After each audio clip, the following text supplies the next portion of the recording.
Good morning everyone, welcome to K knowledge account.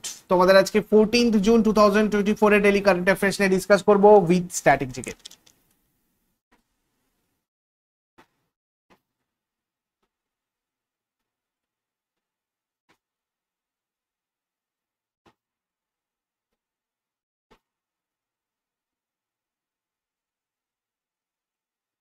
First question আজকে, চন্দ্রবাবু নাইডু কোন রাজ্যের 18তম মুখ্যমন্ত্রী হিসাবে শপথ নিয়েছেন? অন্ধ্রপ্রদেশের 18তম মুখ্যমন্ত্রী হিসাবে শপথ নিয়েছেন চন্দ্রবাবু নাইডু। চতুর্থবারের মতো মুখ্যমন্ত্রী হলেন চন্দ্রবাবু নাইডু। নারা চন্দ্রবাবু নাইডু, যিনি বাবু বা সিবিএন নামেও পরিচিত, ইনি একজন ভারতীয় রাজনীতিবিদ যিনি অন্ধ্রপ্রদেশের 18তম এবং বর্তমান মুখ্যমন্ত্রী হিসাবে দায়িত্ব পালন করেছেন। তেলেগু দেশম পার্টির মেম্বার ইনি। কুপ্পম বিধানসভা কেন্দ্র থেকে নির্বাচিত হয়েছেন চন্দ্রবাবু নাইডু। প্রধানমন্ত্রী নরেন্দ্র মোদী, কেন্দ্রীয় মন্ত্রী অমিত শাহ, বিজেপির সভাপতি এবং কেন্দ্রীয় মন্ত্রী জেপি নাড্ডা শপথ গ্রহণ অনুষ্ঠানে উপস্থিত ছিলেন। লোকসভা নির্বাচনের সাথে 13ই মে 2024 17তম অন্ধ্রপ্রদেশ বিধানসভা গঠনের নির্বাচন অনুষ্ঠিত হয়েছিল আর 4 জুন 2024 গণনা হয়েছিল। টিডিপি, বিজেপি এবং জনসেনা জোট অন্ধ্রপ্রদেশ বিধানসভার 175টা আসনের মধ্যে 164টা আসন জিতেছে। টিডিপি 135টা, জনসেনা 21টা আর বিজেপি 8টা আসনে জয়ী হয়েছে। প্রাক্তন মুখ্যমন্ত্রী জগনমোহন রেড্ডির নেতৃত্বাধীন বিরোধী ওয়াইএসআর কংগ্রেস পার্টি মাত্র 11টা আসন পেয়েছে। চতুর্থবারের মতো মুখ্যমন্ত্রী হয়েছেন চন্দ্রবাবু নাইডু। চন্দ্রবাবু নাইডু প্রথমে অন্ধ্রপ্রদেশের মুখ্যমন্ত্রী হন 1995 সালে, বর্তমান মুখ্যমন্ত্রী টি রামারাও এর মৃত্যুর পর। চন্দ্রবাবু নাইডু হলেন তেলেগু চলচ্চিত্রের সুপারস্টার টি রামারাও এর জামাই, যিনি তেলেগু দেশম পার্টি প্রতিষ্ঠা করেছিলেন। তার দল 1999 সালের বিধানসভা নির্বাচনে জয়লাভ করে এবং 2004 সাল পর্যন্ত তিনি দ্বিতীয়বারের মতো অন্ধ্রপ্রদেশের মুখ্যমন্ত্রী হন। 2014 সালে তার দল বিধানসভা নির্বাচনে সংখ্যাগরিষ্ঠতা পাওয়ার পর মুখ্যমন্ত্রী হিসাবে তার তৃতীয় মেয়াদ শুরু হয়। 2019 সালে নির্বাচনে হেরে গিয়েছিলেন। তার তৃতীয় মেয়াদে অন্ধ্রপ্রদেশকে দুটো রাজ্যে বিভক্ত করা হয়েছিল, অন্ধ্রপ্রদেশ আর তেলেঙ্গানা। অন্ধ্রপ্রদেশ সম্পর্কে আমরা যদি দেখি, সংবিধান জারি হওয়ার পর অনুচ্ছেদ 3 অনুযায়ী গঠিত প্রথম রাজ্যটি ছিল অন্ধ্র রাজ্য। মাদ্রাজ প্রদেশের 11টা তেলেগুভাষী জেলাকে আলাদা করে অন্ধ্র রাজ্যে পরিণত করার জন্য সংসদ অন্ধ্র রাজ্য আইন 1953 পাস করেছিল। এটা 1953 সালের 1 অক্টোবরে প্রতিষ্ঠিত হয়েছিল। অন্ধ্রপ্রদেশ পুনর্গঠন আইন 2014-তে অন্ধ্রপ্রদেশকে বিভক্ত করে 2 জুন 2024-এ তেলেঙ্গানা নামের একটা নতুন রাজ্য আবার তৈরি করেছিল। অন্ধ্র রাজ্যের প্রথম মুখ্যমন্ত্রী ছিলেন টি প্রকাশম, প্রথম মুখ্যমন্ত্রী ছিলেন নীলাম সঞ্জীব রেড্ডি। ওয়াইএসআর কংগ্রেস পার্টির জগনমোহন রেড্ডি ছিলেন অন্ধ্রপ্রদেশের 17তম মুখ্যমন্ত্রী আর চন্দ্রবাবু নাইডু অন্ধ্রপ্রদেশের 18তম মুখ্যমন্ত্রী। তারপরে কে ফর্মুলা 1 ক্যানাডিয়ান গ্র্যান্ড প্রিক্স 2024 জিতেছে? ফর্মুলা 1 ক্যানাডিয়ান গ্র্যান্ড প্রিক্স 2024 জিতলো ম্যাক্স ভার্স্টাপেন বেলজিয়ামের রেসিং ড্রাইভার। দ্বিতীয় স্থানে আছে ল্যান্ডো নরিস, যিনি British Belgian motor sports racing driver. তৃতীয় স্থান জর্জ রাসেল, যিনি একজন British motor sports racing driver. দেখো, রিসেন্টলি কিছু গ্র্যান্ড প্রিক্স উইনার আমি তোমাদেরকে একবার রিমাইন্ড করিয়ে দেবো। যেমন মোনাকো গ্র্যান্ড প্রিক্স জিতেছেন ফেরারি চার্লস লেক্লার্ক, ফেরারি চালান, মোনাকোর player. Emilia Romagna Grand Prix, এটা ম্যাক্স ভার্স্টাপেন জিতেছেন, যিনি রেড বুলস চালান, নেদারল্যান্ডসের player. Miami Grand Prix Lando Norris, British player, ম্যাকলারেনের চালান। চাইনিজ গ্র্যান্ড প্রিক্স জিতেছেন ম্যাক্স ভার্স্টাপেন আরো অনেকগুলো জিতেছে। হ্যাঁ, এই দেখো জাপানিজ গ্র্যান্ড প্রিক্স, তারপরে Saudi Arab Grand Prix, Bahrain Grand Prix, এগুলো সব করা কিন্তু ম্যাক্স ভার্স্টাপেন জিতেছেন। আর ফেরারি চালান কার্লোস সাইনা, ইনি স্পেনের player, motor sports racing driver, ইনি অস্ট্রেলিয়ান গ্র্যান্ড প্রিক্সটা জিতেছিলেন। তারপরে বিশ্ব শিশু শ্রম বিরোধী দিবস, world anti child labour day কবে পালন করা হয়? 12 জুন, বিশ্ব শিশু শ্রম বিরোধী দিবস। বিশ্ব শিশু শ্রম বিরোধী দিবসের যদি আমরা পটভূমি মানে কেন এটা পালন করা হয়, অ্যাকচুয়ালি দেখো, আন্তর্জাতিক শ্রম সংস্থা মানে ইন্টারন্যাশনাল লেবার অর্গানাইজেশন 12 জুন 2002 তারিখে জেনেভা মানে সুইজারল্যান্ডে প্রথম বিশ্ব শিশু শ্রম বিরোধী দিবস পালন করে। এই আইএলও সদর দপ্তর সুইজারল্যান্ডের জেনেভাতে রয়েছে। সেই থেকে 12 জুন বিশ্বব্যাপী শিশু শ্রম বিরোধী বিশ্ব দিবস হিসাবে পালন হচ্ছে। 2024-এ থিম ছিল let's act on our commitments end child labour. ভারতীয় সংবিধানে শিশু শ্রম নিষিদ্ধ রয়েছে। সংবিধানের 24 নম্বর অনুচ্ছেদে 14 বছরের কম বয়সী শিশুদের যে কোনো কারখানা বা খনি বা অন্য কোনো বিপজ্জনক কর্মস্থানে নিযুক্ত করা নিষিদ্ধ রয়েছে।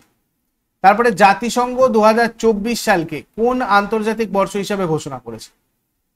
2024 সালকে উটদের আন্তর্জাতিক বছর হিসেবে ঘোষণা করেছে জাতিসংঘ। 2025 সালকে কোন আন্তর্জাতিক বর্ষ হিসেবে ঘোষণা করেছে? কোয়ান্টাম বিজ্ঞান ও প্রযুক্তি, শান্তি ও ট্রাস্ট, সমবায় এবং হিমবাহ সংরক্ষণের আন্তর্জাতিক বছর। কোন দেশ 2025কে কোয়ান্টাম বিজ্ঞান ও প্রযুক্তির আন্তর্জাতিক বছর হিসেবে ঘোষণা করার জন্য জাতিসংঘের সাধারণ পরিষদে একটা প্রস্তাব পেশ করেছিল? এটা করেছিল আফ্রিকার দেশ ঘানা। তারপরে ভারতীয় নৌবাহিনীর প্রথম মহিলা হেলিকপ্টার পাইলট কে হয়েছে? অনামিকা বি রাজীব ভারতীয় নৌবাহিনীর প্রথম মহিলা হেলিকপ্টার পাইলট হয়েছে। সাব লেফটেন্যান্ট অনামিকা বি রাজীব রানীপেট জেলার আরাক্কো নামে নৌ এয়ার স্টেশন INS রাজেলিতে অনুষ্ঠিত পাসিং আউট প্যারেডের সময় ভারতীয় নৌবাহিনীর প্রথম মহিলা হেলিকপ্টার পাইলট হয়েছিলেন। ভারতে সিকিউরিটিজ মার্কেটের নিয়ন্ত্রক কাঠামো বাড়ানোর ক্ষেত্রে ভূমিকার জন্য এশিয়ান ব্যাংকার কোন সংস্থাকে এশিয়া প্যাসিফিকের best conduct of business regulator পুরস্কার দিয়েছে? তো দেখো, এটা দিয়েছে হচ্ছে তোমার সেবিকে, Securities Exchange Board of India. ঠিক আছে, ভারতের সিকিউরিটিজ বাজারে নিয়ন্ত্রক কাঠামো বাড়ানোর ক্ষেত্রে সেবিকে এশিয়া প্যাসিফিকের best conduct of business regulator পুরস্কার দেওয়া হচ্ছে। হংকং এ আয়োজিত এক অনুষ্ঠানে SEBI whole time member Kamlesh Chandra Varshney এই পুরস্কার গ্রহণ করেছে। এই সেবি সম্পর্কে দেখো, এটার সদর দপ্তর মুম্বাই রয়েছে মহারাষ্ট্রে। চেয়ারপারসন বর্তমানে রয়েছেন মাধবী বুড়ি ভুজ। এখানে আরো কিছু রিসেন্ট অ্যাওয়ার্ড আমি তোমাদেরকে রিমাইন্ড করে দেবো, যেমন হিন্দি সাহিত্য ভারতী পুরস্কার রিসেন্টলি পেয়েছেন কৃষ্ণ প্রকাশ। 2024 সালের ইউআই ওয়ার্ল্ড এন্টারপ্রেনিউর অ্যাওয়ার্ড পেয়েছেন Velliyan Subbiah. Dilip Bose lifetime achievement award পেয়েছেন নরসিং এবং রোহিণী লোখান্ডে। গুডলেপ্পা হালিকেরি অ্যাওয়ার্ড 2024 পেয়েছেন সিদ্ধলিঙ্গা পট্টনা শেট্টি। স্বাস্থ্য প্রচারের জন্য নেলসন ম্যান্ডেলা পুরস্কার 2024 পেয়েছেন national institute of mental health and neuro sciences, Bengaluru. তারপরে কোন দেশ 2025 সালের FIH হকি পুরুষ জুনিয়র বিশ্বকাপ আয়োজন করবে? 2025-এর FIH হকি পুরুষ জুনিয়র বিশ্বকাপ আয়োজন করবে Bharat.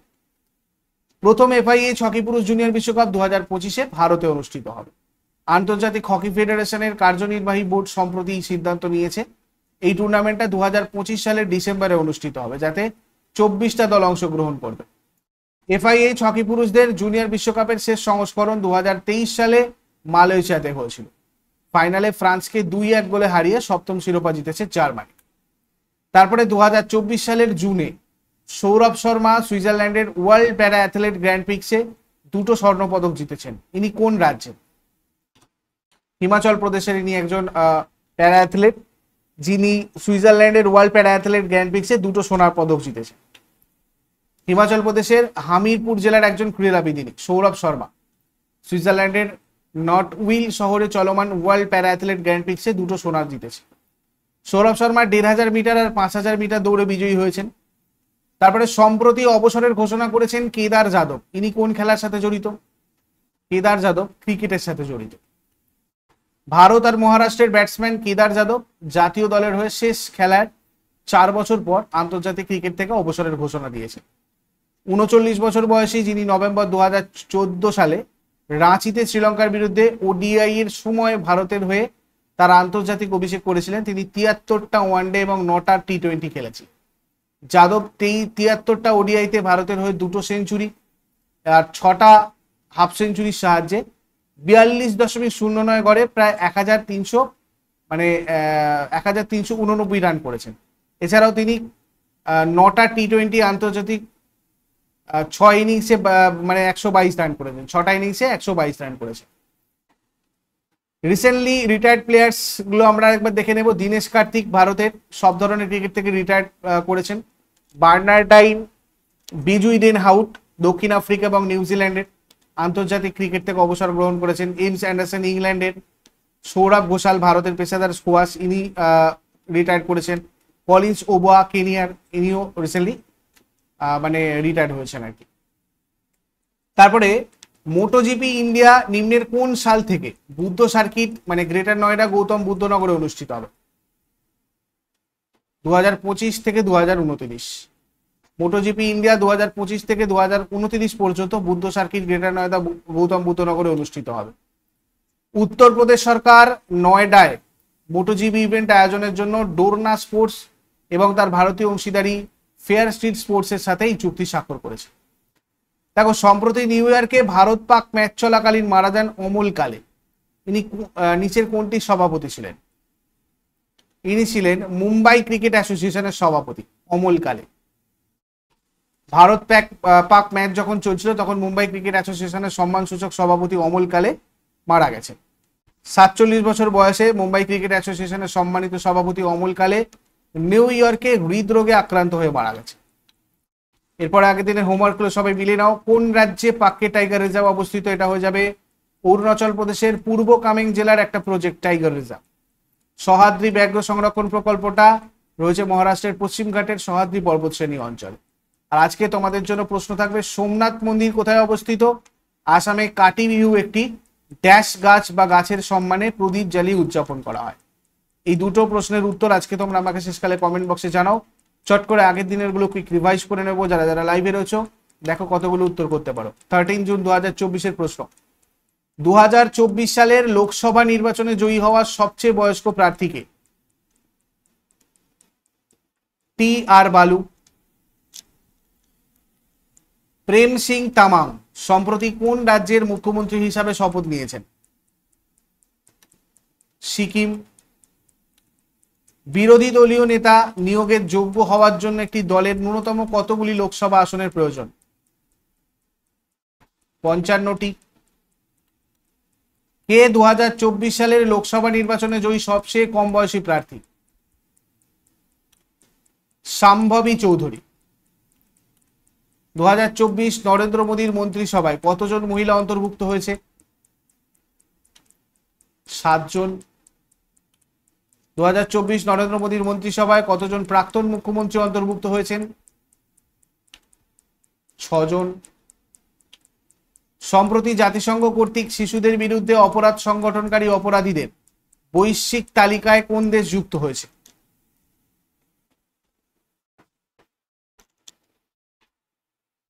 Israel. Competition commission of India এর নতুন সেক্রেটারি হিসাবে কাকে নিযুক্ত করা হয়েছে? ইন্দ্রপাল সিং বিন্দ্রা। নিম্নলিখিত কোন দেশ পরিযায়ীদের সাহায্য করার জন্য golden visa scheme solidarity visa চালু করবে? পর্তুগাল। বিসলেরি লিমোনাটার ব্র্যান্ড অ্যাম্বাসাডর হিসেবে কাকে নিযুক্ত করা হয়েছে? আদিত্য রায় কাপুর। এগুলো ছিল তোমাদের আগের দিনের প্রশ্ন। ইউজফুল বলে মনে হলে লাইক করো। যারা নতুন রয়েছে প্রতিদিন সকাল 6টার সময় ডেইলি কারেন্ট অ্যাফেয়ার্স এর আপডেটের জন্য নলেজ অ্যাকাউন্টকে সাবস্ক্রাইব করে বেল আইকন প্রেস করে অলে ক্লিক করে নাও। Thank you so much. Next ক্লাসে আবার সবার সাথে কথা হচ্ছে। Have a great day.